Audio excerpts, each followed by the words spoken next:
Y ahora nos satisface sobremanera presentarle nuestro siguiente invitado. Se trata de Noel Uriña, presidente de la Asociación Nacional de Empresas e Industrias de Herrera, a quien vamos a tratar el tema precisamente. Los empresarios en el día de ayer rechazaron tasa cero a los aranceles que ha propuesto el gobierno. Pero aún así, en la Cámara de Diputados se aprobó el informe favorable a que se apruebe esa ley en el Congreso. Noel. Sí, buenos días. Noel, Gracias por invitarnos. La zona industrial de Herrera, y esto es interesante, a propósito de lo que Caminero pregunta, surge como un propósito de producir en el país las cosas que necesitábamos y sustituir importaciones. Ahora lo que estamos hablando es un poco de contrarrestar esa visión, esa política. ¿Cuáles son las razones por las que ustedes se oponen a la iniciativa del gobierno que en principio lo que procura es conseguir suministros más económicos por los altos precios? Sí. Buenos días, Percio. Buenos días, Roberto. El asunto es que nosotros no nos oponemos a que ese proyecto se discuta y se lleve a cabo. Lo que no estamos de acuerdo es con el fondo, porque como decía muy bien, la zona industrial de Herrera se creó con el propósito de sustituir importaciones por productos nacionales. Entonces es un contrasentido que en un periodo como el que estamos, que es un periodo de crisis mundial económica, y en el cual, por ejemplo, los países lo que están haciendo es promoviendo la industria nacional, nosotros enviemos un proyecto con tasa cero para importar productos terminados. Nosotros hemos dicho, y creo que lo dije en un programa pasado acá, cuando ustedes me invitaron, de que nosotros pedíamos que para paliar la situación de encarecimiento de los precios por asunto de incremento de materias primas, incremento del petróleo, se tomaran en consideración tasa cero para algunas materias primas que tienen impacto en lo que es la producción de la canasta básica familiar. En ese sentido, nosotros estamos de acuerdo de que ese proyecto se haga y se haga solo para ese propósito, no para productos terminados, porque sería un contrasentido que nosotros, una industria que ahora mismo está creciente y es una industria pujante, que el mismo gobierno ha visto que la industria nacional se ha ido recuperando rápidamente a pesar de la crisis, y que vengan productos terminados de otros países que son más avanzados que nosotros, que ya tienen subsidio en esos países porque son productos de la canasta básica, a importarlo con tasa cero. Nosotros no tenemos la capacidad interna para competir con esos productos. Y si competimos, estaríamos compitiendo de una forma muy desventajosa. Noel, de esa propuesta que ha hecho el gobierno y que está ese proyecto de ley en el Congreso, ¿en qué ustedes favorecen y en qué no favorecen? Ya usted dice en qué no favorecen, que Correcto. son en los productos terminados. Ahora, ¿qué otra cosa? Y si ustedes se han reunido con el ministro de Industria y Comercio, o si tienen algún tipo de petición de reunirse con el presidente Luis Abinader para eso, ¿en qué favorecen? Bueno, lo de la tasa cero a los bienes básicos, que son la importación de trigo, insumos agrícolas para la producción de arroz, insumos para la producción de pollo, que aunque tenemos producción nacional de pollo, pero la mayoría de los componentes del pollo son importados. ¿Por qué? Porque se usa maíz, que es importado, se utiliza soya, que es importada, se utiliza trigo, que es importado, o sea que todos esos componentes son componentes de importación. Entonces, como son componentes de importación, ahí es donde nosotros entendemos que se debe de focalizar cualquier tipo de incentivo que sea necesario aplicar. ¿Para qué? Para que los que menos pueden, que son los que más se perjudican, poder paliar un poco la situación. Ahora, Noel, digamos, en la búsqueda de aliviar toda esta situación, ¿cuáles serían los caminos que el gobierno tiene para, digamos, aportar a la industria local, evitar que haya una escasez de suministro, lograr que haya un precio más o menos razonable dentro de la realidad que muestra el mundo a nivel internacional? Sí.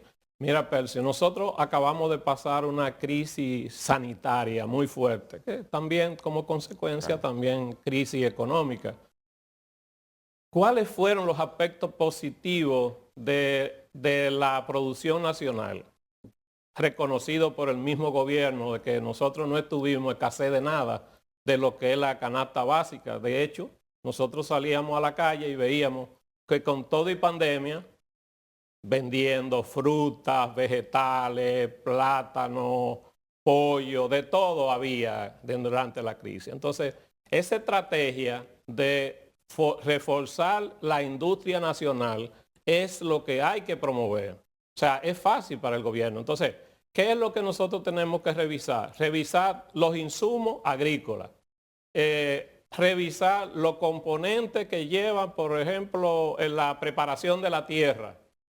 Y por ejemplo, ver cuáles son las situaciones más apremiantes y agravantes que tiene el campo ahora mismo. Y si seguir focalizado en eso. Si es tan simple, ¿por qué no lo entiende el gobierno? ¿El gobierno se reunió con ustedes, habló de estas iniciativas? Bueno, los pros, los contras. Nosotros desde el año pasado hemos estado, no con el presidente, nos reunimos el año pasado con el presidente, este año no nos hemos reunido con él, pero sí con el Ministerio de Industria y Comercio nosotros llevamos una dinámica bastante interesante. De hecho, el Ministerio de Industria y Comercio ha estado promoviendo algunos proyectos que son importante para el desarrollo de la industria nacional, como es el tema, por ejemplo, de promover certificaciones de calidad, que nosotros tenemos que trabajar en eso. Ámbitos oficiales, siempre se tiene la impresión de que hay sectores económicos que quieren ganar demasiado, que por tanto choca el propósito de un gobierno de mantener precios razonables a ese propósito. ¿Cuál es la realidad de esa relación y de esa transparencia con que opera el mundo empresarial dominicano? Mira, yo entiendo que en ese aspecto nosotros como país hemos mejorado bastante. Si te fijas, ya no tenemos un empresariado con una voracidad de hacerse rico, de que todo es para beneficio propio. Muchos industriales han asumido de una manera bastante decidida la parte de no traspasar el costo total de los incrementos de la materia prima al consumidor final o al producto final, porque hay ya toda una conciencia.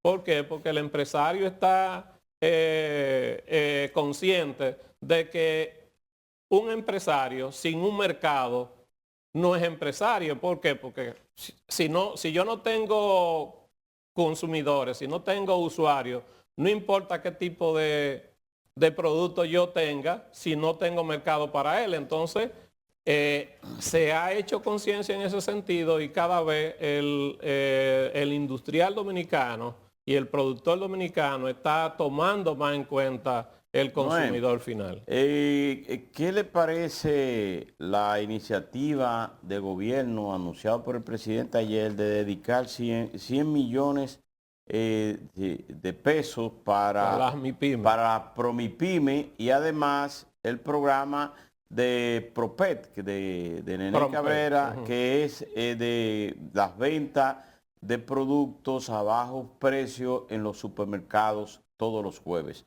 ¿Qué le parece esa iniciativa?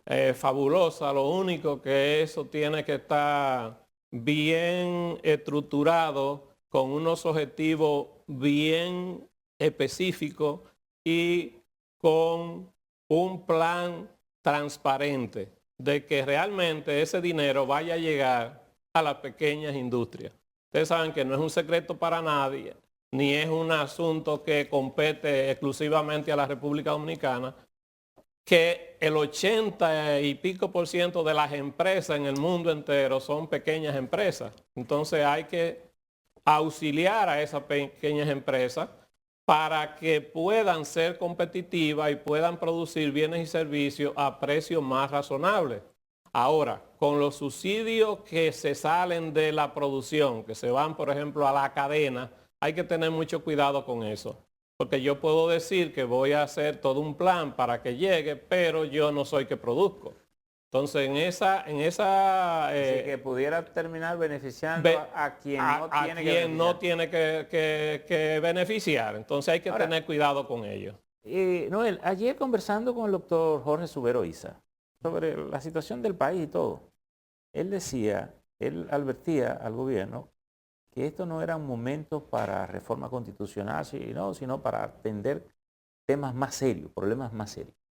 Con el aprendizaje que hemos tenido, por ejemplo, en la pandemia y digamos que los efectos de la guerra de Rusia no se pueden ver sin ponerlo como coronilla a lo que ya teníamos con la pandemia. ¿Cuáles son los aprendizajes que tenemos que sacar como país, como gobierno, ustedes mismos como sector empresarial, para saber hacia dónde que tenemos que empujar? ¿Qué es lo que tenemos que hacer? Porque a veces si no se tiene claro qué es lo que aprendemos, qué es lo que nos beneficia, no sabemos exactamente hacia dónde hacer girar la carreta, ¿verdad? Sí, sí, así es. Yo creo que en esta nueva realidad que ya comenzamos a vivir, que la nueva realidad post-COVID, básicamente, nosotros tenemos tres aspectos que son fundamentales. Es, primero, la innovación. Segundo, los sistemas de gestiones de calidad. Y tercero, cómo aprovechar las nuevas tecnologías a la industria de hoy. Entonces, en ese mismo aspecto, en ese tres lineamientos, innovación, tenemos que ser innovadores, porque no necesariamente lo que hacíamos en el pasado ahora es funcional. Sí. Entonces hay que buscar nuevas estrategias para llegar al consumidor final, para abaratar costos y agregar valor.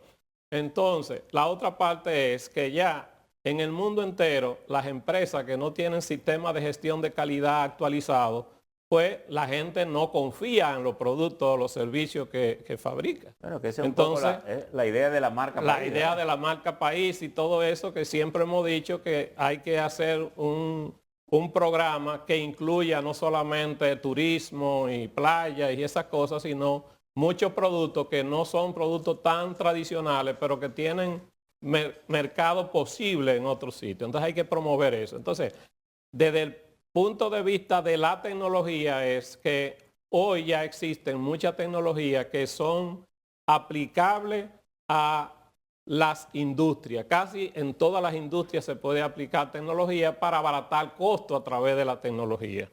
Por eso es que nosotros inclusive hemos hecho una estrategia de simposio. Tuvimos el primer simposio el año pasado.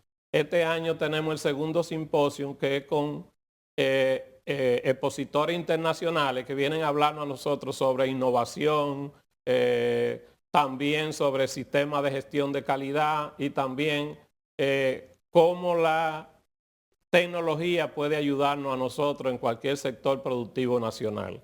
Entonces, nosotros estamos conscientes que esos son los tres ejes principales con los que tenemos que trabajar, no solo para el mercado interno, para el mercado local, sino también para el mercado de exportaciones. O sea, tenemos que desarrollar la infraestructura y tenemos que cumplir con esos tres requerimientos para nosotros ser competitivos a nivel nacional y a nivel internacional. Bueno.